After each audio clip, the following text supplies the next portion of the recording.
Bem, olá pessoal, tudo bem? Então, dando continuidade aqui no nosso curso, então hoje a gente vai falar sobre externalidades, bens públicos, tragédia do uso comum e também sobre a questão ambiental, tá? Então nós vamos falar sobre isso hoje. Primeiramente, o que são externalidades, né? Então, há bens com os quais as pessoas se importam e não são vendidos nos mercados, né? E a falta desses mercados que causa o problema. Por exemplo, tem fumaça, imagina você está num local, as pessoas estão fumando, ou tem muita fumaça de caminhões, então é uma coisa que incomoda, né? Só que não tem um mercado para isso. Você não vai falar assim, ó, eu te dou R$5 para você não passar mais com esse caminhão aqui, eu te dou R$5 para você não fumar aqui do meu lado. Então não existe um mercado que você possa fazer uma transação com esses bens, né? Então aí tem outros, né? Aqui eu estou falando mais de negativos, externalidades negativas, né? Que é barulho, também, você imagina, você quer dormir e tem um vizinho aí fazendo uma festa, né? Fazendo muito barulho. Cachorro do vizinho latindo de madrugada, e dentre outras coisas, né?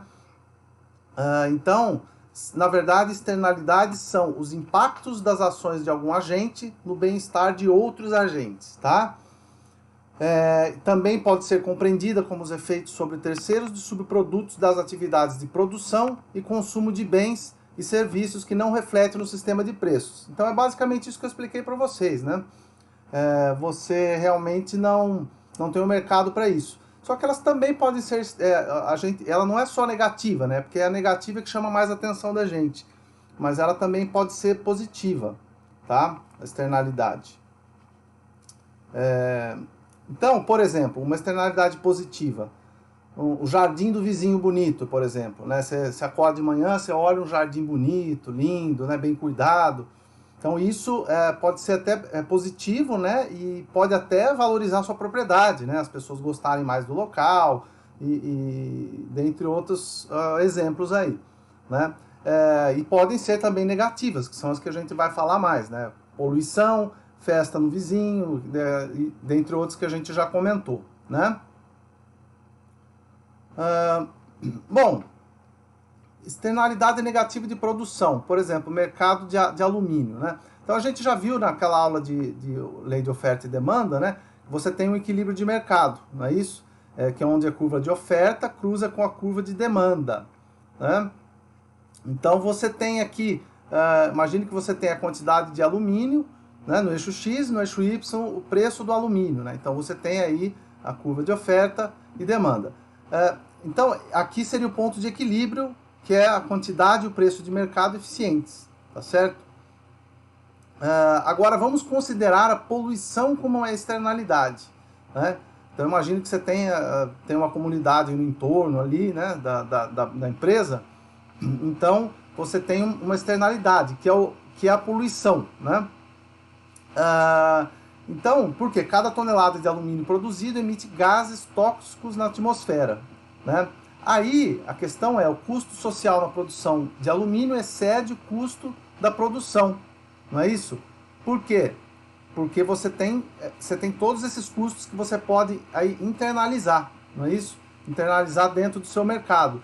Então, a produção ótima social, né, ela é em algum local menor, com o mercado produzindo menos, né, para justamente ter menos poluição, né?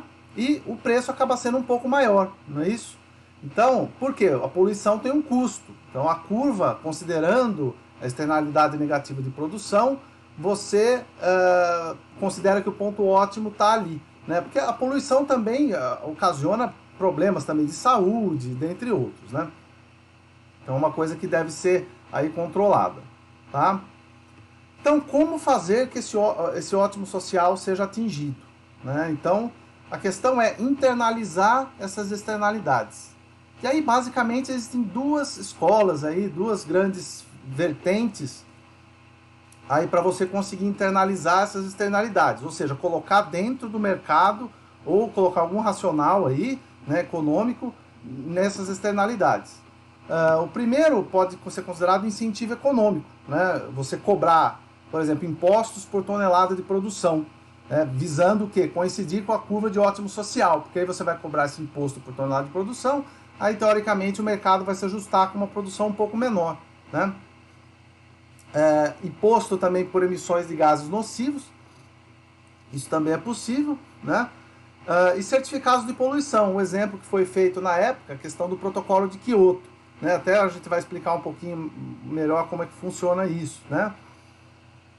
E a outra grande vertente é a questão de comando e controle, ou seja, o Estado determina, através de leis e regulamentações, né? Determina aí, por exemplo, cota de emissões. Ou áreas saturadas, que você não pode produzir mais nada que polua, né, porque você já chegou num limite aí de saturação, tá? Um limite aí que a sociedade pode aceitar, tá certo? Então, você tem o que a gente chama de imposto pigoviano, que é a cobrança de uma taxa por cada unidade produzida, tá certo? E você também tem pode ter também, através de incentivos de mercado, a permissão para poluir, que são certificados de emissões. Tá? Então, se você considerando esses dois fatores, você pode criar aí um mercado para isso. Tá certo? Então, a gente vai dar um exemplo aqui para vocês entenderem, tá? Melhor. Então, imagine que você tem uma fábrica de papel e celulose e uma siderúrgica que estão à beira de um rio. Tá? E aí você tem uma regulação, por exemplo, que cada fábrica deve reduzir seus resíduos em 300 toneladas por ano despejado no rio. E aí você tem também um imposto pigoviano, né, que é uma cobrança de 50 mil aí, dólares por cada tonelada de resíduos despejado no rio. Tá? Aí suponha a seguinte situação, né? Ambas estão limitadas a essa regulação que é limitada a 300 por ano, 300 toneladas de emissões no rio por ano. E a siderúrgica quer aumentar em 100 toneladas seus resíduos, né? Mas aí o que ela faz? Suponha que seja muito caro para ela reduzir seus resíduos, tá certo? Então fala assim, não, é muito caro, meu processo é muito complexo para eu conseguir reduzir essas 100 toneladas. Mas tem uma tecnologia aí para a fábrica de celulose, de papel e celulose, que ela é mais barata, né? Então, será que não faz sentido a siderúrgica, por exemplo, pagar 5 milhões para a fábrica de papel e celulose diminuir as suas emissões? Né? Então, aí a fábrica vai fazer as contas, vai ver, realmente compensa, né? Porque o custo de, sei lá, de implementar essas ações vai custar, sei lá, 3 milhões. Então, eu vou acabar tendo um lucro com isso, tá certo?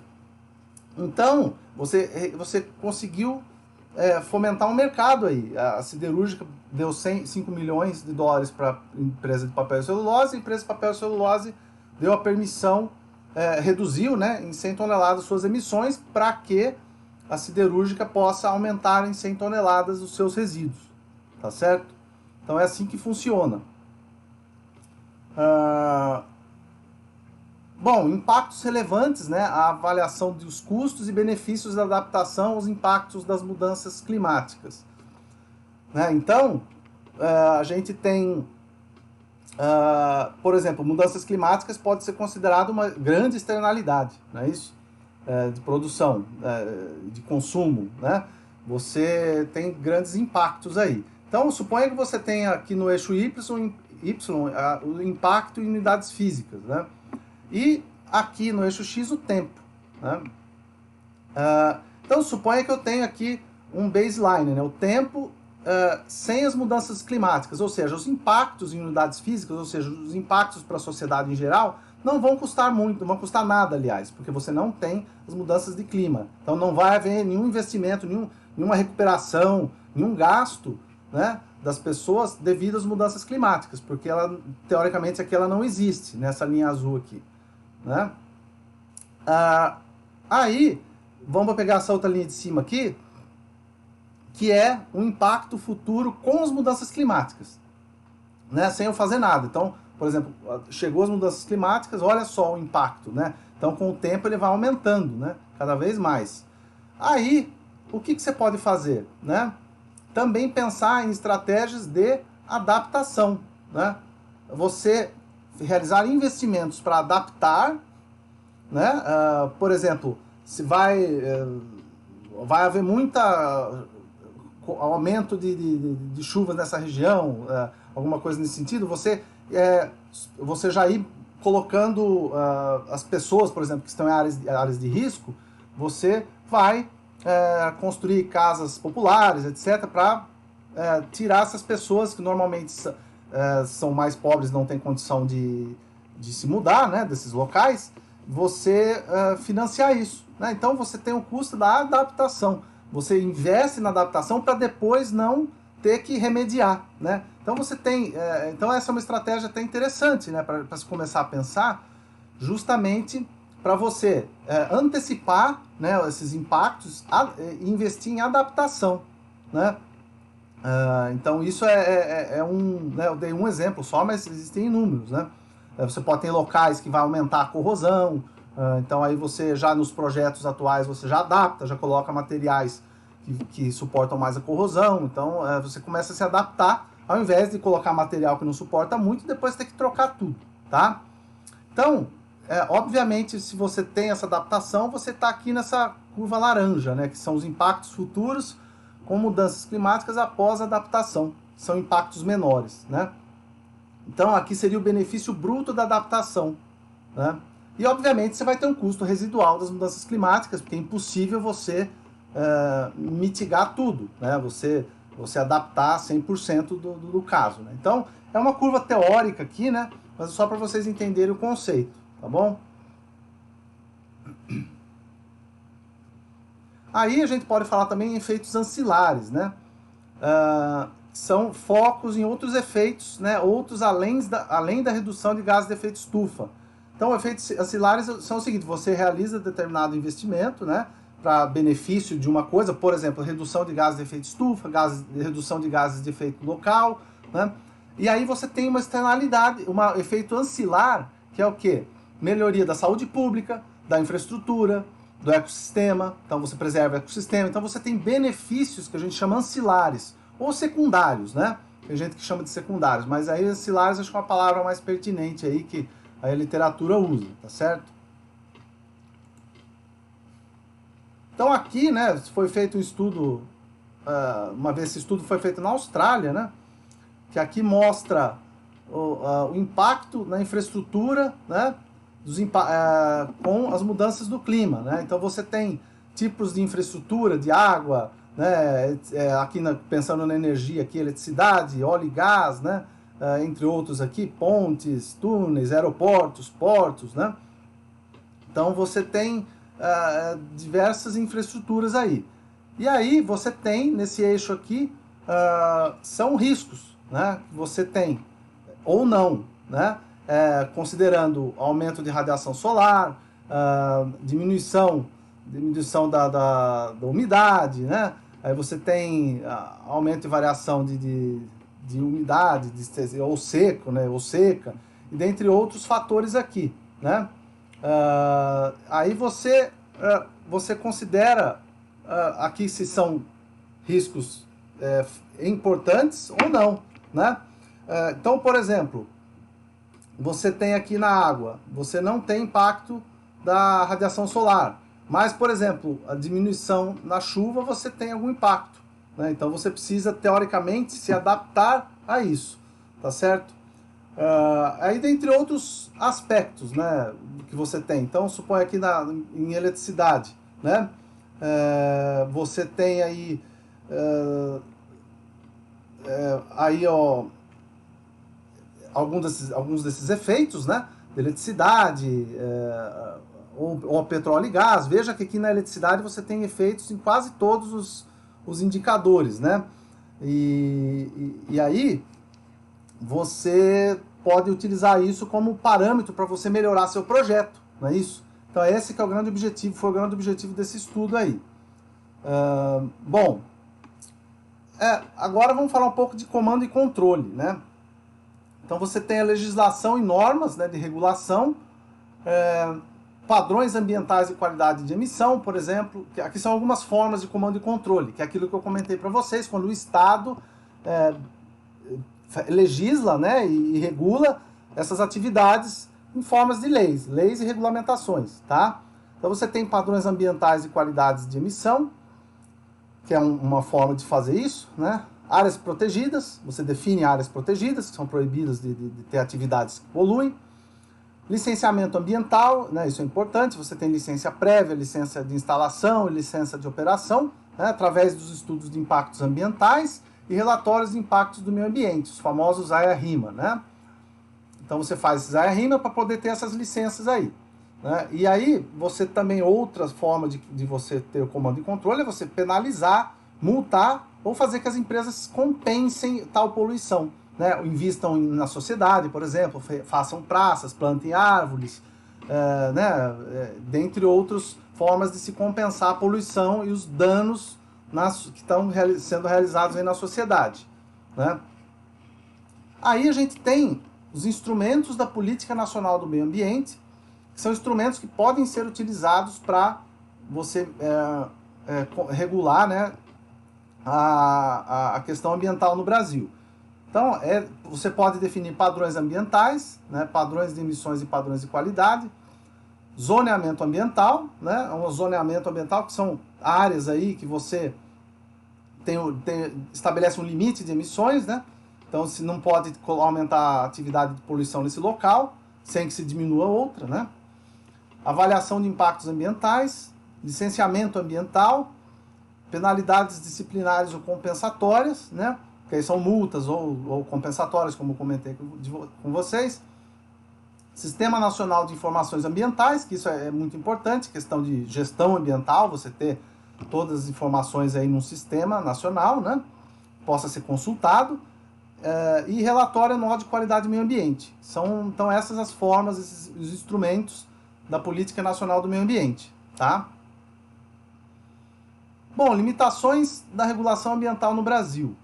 Né? Então a gente vai falar um pouquinho das limitações aí. Primeira coisa, o conhecimento superficial do meio, né, dadas as insuficiências do monitoramento ambiental, a insuficiência e inexistência de avaliações alternativas tecnológicas e locacionais de projetos, né?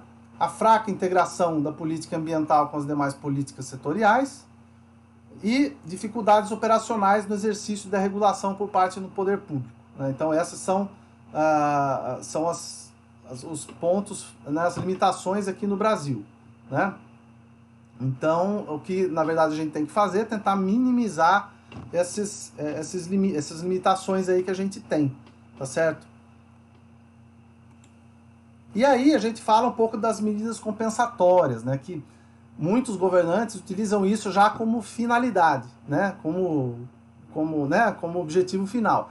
Então aí tem uma frase interessante aqui do autor, que ele diz que a ideia de compensação técnico-financeira das consequências prejudiciais é interessante, mas perigosa. Né? Então há uma espécie de comércio que consiste em oferecer às populações concernidas uma contrapartida para fazê-las psicologicamente aceitar o projeto. Então é nisso que a compensação é perigosa. Né? Então dessa forma, poder-se justificar qualquer projeto, mesmo aquele que mais destrua o meio natural, porque será sempre possível compensar em outro lugar ou de outra maneira. Então por que isso é complicado? Qual seria o primeiro approach que deveria ser feito? Seria o que? A análise dos projetos. Suponha que eu vou montar uma térmica a gás natural ou uma termoelétrica a carvão, que é extremamente poluente. Então, suponha que a empresa chega com um projeto e começa a oferecer medidas compensatórias. Não, o ideal é você analisar o projeto antes, ver as tecnologias que você está utilizando são as melhores do mercado para minimizar os impactos ambientais. Então, essa análise tem que ser feita antes de pensar em qualquer medida compensatória, tá certo? Então, primeiro é a análise do projeto, ver como que isso pode ser melhorado, para depois pensar em medidas compensatórias. Bom, o futuro da regulação ambiental, né? Grande parte das empresas e governos focam em medidas corretivas ou compensatórias, né, previstas na legislação. Isso mostra a falta de visão estratégica e de compromisso com o desenvolvimento sustentável. Né? Aí, salvo várias empresas que têm políticas mais agressivas em torno do meio ambiente, até porque em muitos países é exigido isso para que o Brasil, por exemplo, possa exportar determinado bem ou produto, né? Então, a questão ambiental está se tornando vital, não só pensando na questão do desenvolvimento sustentável, mas na questão de mercado também, né? Então, o futuro também aponta para a necessidade de uma análise ambiental estratégica, incorporando o meio ambiente na gestão dos riscos associados ao investimento, bem como planos setoriais e regionais, públicos ou privados. Tá? Então, é a questão de você definir planos, né? Definir limites de poluição, né? Definir foco, áreas de interesse em determinados locais, né? Para que aí você consiga já ter pelo menos um plano macro que possa direcionar aí os investimentos, né? Tá certo? Então, a gente falou aí bastante de externalidades, né? Algumas formas de se minimizar isso. E agora, então, a gente vai falar sobre bens públicos, tá? Que é o debate aí entre economistas foi muito intenso aí, né? Durante as décadas de 50 e 60, que são o quê? São bens e serviços que não são produzidos em função de um mercado competitivo, né? Eles são caracterizados por atributos de não exclusão e não rivalidade. Ou seja, se eu utilizar esse bem ou serviço, eu não impeço outra pessoa, eu não excluo outra pessoa de utilizar esse serviço. E a outra questão não há rivalidade. Ou seja, não tem um número limitado que as pessoas estão rivalizando por esse bem, tá certo? Então, são dois fatores aí que tornam esses bens um problema, né, a ser lidado, que você não tem um mercado competitivo para ele, né? E aí eu vou dar alguns exemplos aí para vocês. Bom, a exclusividade, só para ficar mais claro para vocês, né, refere-se à propriedade de um bem ou serviço que, uma vez colocado à disposição de um consumidor, é possível restringir o seu consumo por outros. Então, o bem é exclusivo, né? Por exemplo, eu vou comprar, vou lá numa loja, tem só um carro de um determinado modelo, determinada cor ali, né, disponível. Então, se eu comprar esse carro, as outras pessoas que estão ali não vão poder ter esse carro. Elas vão poder ter outro, mas não aquele, né? Então, eu posso restringir o consumo se eu comprei esse carro, né? E a rivalidade refere-se à propriedade de um bem cujo consumo por um indivíduo diminui as possibilidades dos outros de consumi-lo, né? Esse exemplo do carro também é um exemplo disso. Se eu consumir, você diminui a probabilidade. Se eu tenho 3 carros iguais, né? Por exemplo, ele pode não ser exclusivo. Eu tenho um aqui, tenho mais outros ali, mas eles são rivais se mais pessoas tiverem interesse, tá? Então, esse atributo de exclusividade e rivalidade é importante. Então, os bens públicos, né? Ele é não exclusivo e não rival, né? E é aí que torna um problema de saber como se controla isso, ou quem investe em bens dessa forma, né? Porque você tem o famoso problema do carona, né? Ele foi definido o seguinte, por exemplo, né? Uma pessoa, o que é o carona? A pessoa recebe o benefício de um bem sem pagar por eles. Um exemplo é o quê? Evento de fogos de artifício custa R$5, por exemplo. Então muitos podem não pagar e ver de fora. Fala, eu não vou entrar aqui, mas eu vejo da rua. Então, ou seja, a pessoa está aproveitando, né? Está pegando carona no evento que outros pagaram. Um outro exemplo muito clássico, que é na área de energia aí, é a iluminação nas ruas.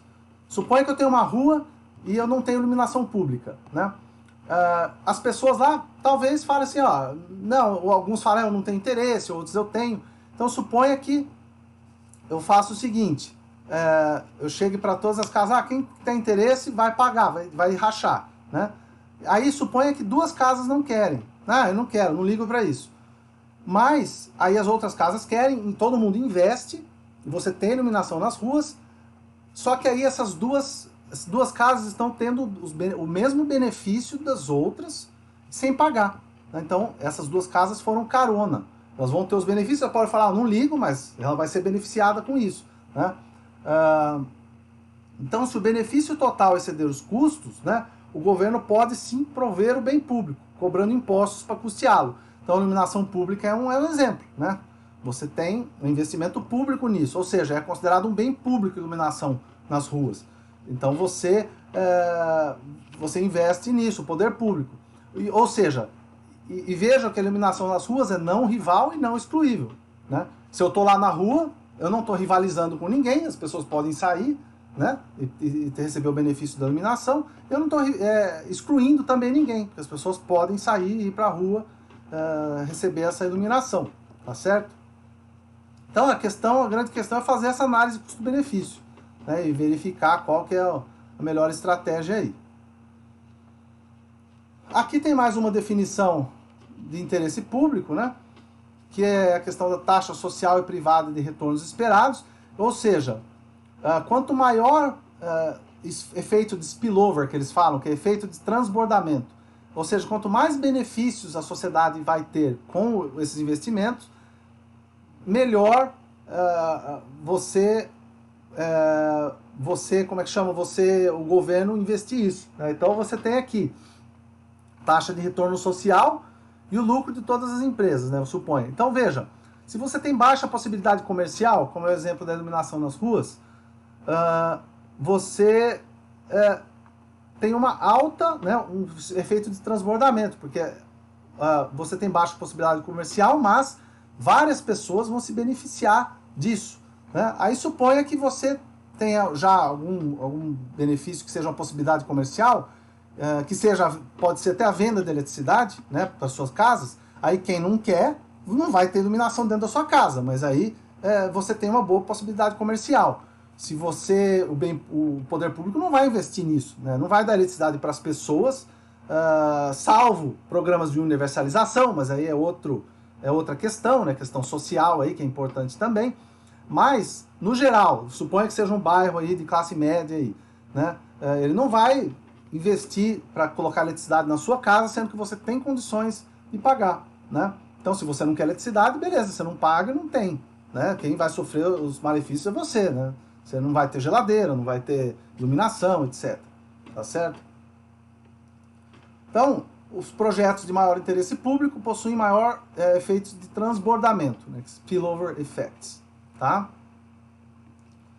Aí são programas de interesse público, esse eu até falei, né? Acesso universal à energia. São pessoas, por exemplo, que não conseguem pagar, muito pobres. Então é de interesse público porque essas pessoas são pobres, não têm condições de ter acesso à energia. Só que hoje ninguém vive sem energia, né? Você não consegue. Você tem que ter um refrigerador, uma iluminação, um mínimo de conforto, né?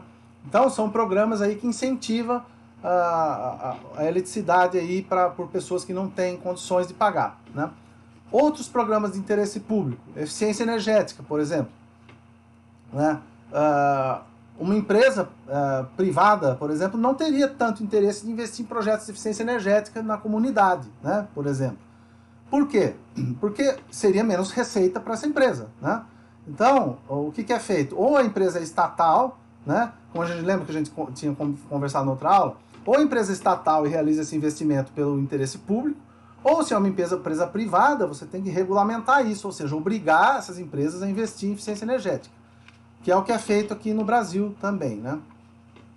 Fontes renováveis também são programas de interesse público, né, que justifica o investimento público, seja através de incentivos fiscais, incentivos de crédito, né, dentre outras formas. Por quê? Você está minimizando os impactos ambientais, né, que podem ser locais e globais, tá? Proteção ambiental, também de interesse público, obviamente. Pesquisa e desenvolvimento, né? Isso é importante também para você investir em pesquisa e estar sempre se desenvolvendo, né? E planejamento, né? Planejamento é o quê? Mostrar a direção para onde o mercado está indo, para que as empresas possam aí se adaptar e, por exemplo, não faltar energia depois de um tempo em alguma área. Ou seja, você planejar a expansão do sistema energético nacional é um exemplo. Tá? Então, no Brasil, a gente tem a Empresa de Pesquisa Energética, a EPE, que realiza essas atividades, tá? Que é uma atividade de interesse público. Outro conceito interessante também é a questão dos recursos comuns, né? Que é o quê? São livres de cobrança para qualquer um que deseja utilizá-lo, né? Então, o uso de um recurso comum de uma pessoa reduz o prazer da utilização de outra pessoa. Então, esses recursos comuns são o quê? É um bem não excluível, mas ele é rival, né? E é esse problema que você realiza, que você gera o que a gente chama de tragédia do uso comum, né? Porque essa não exclusão e rivalidade ocasiona um problema sério, que eu vou mostrar para vocês aqui. o primeiro indício disso foi na França, né, após a Revolução, etc., né, a França resolveu criar pastos comunitários para vacas, né? Aí, o que aconteceu? No começo foi tudo tranquilo, né? Tinha um pasto grande, as pessoas foram colocando suas vacas lá, e aí o que foi acontecendo com o tempo? Com o tempo começou a se rivalizar, ou seja, muita vaca para pouco pasto, ou seja, as vacas estavam consumindo muito pouco pasto porque estava cheio de vaca. Então, a produtividade de leite por vaca foi caindo muito, né? Por conta do número de vacas nesse pasto.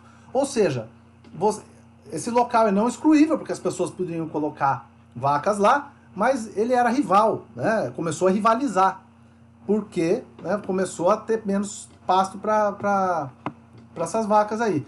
Então, a solução, de novo, é você ter o Estado participando, ou seja, regulando, né?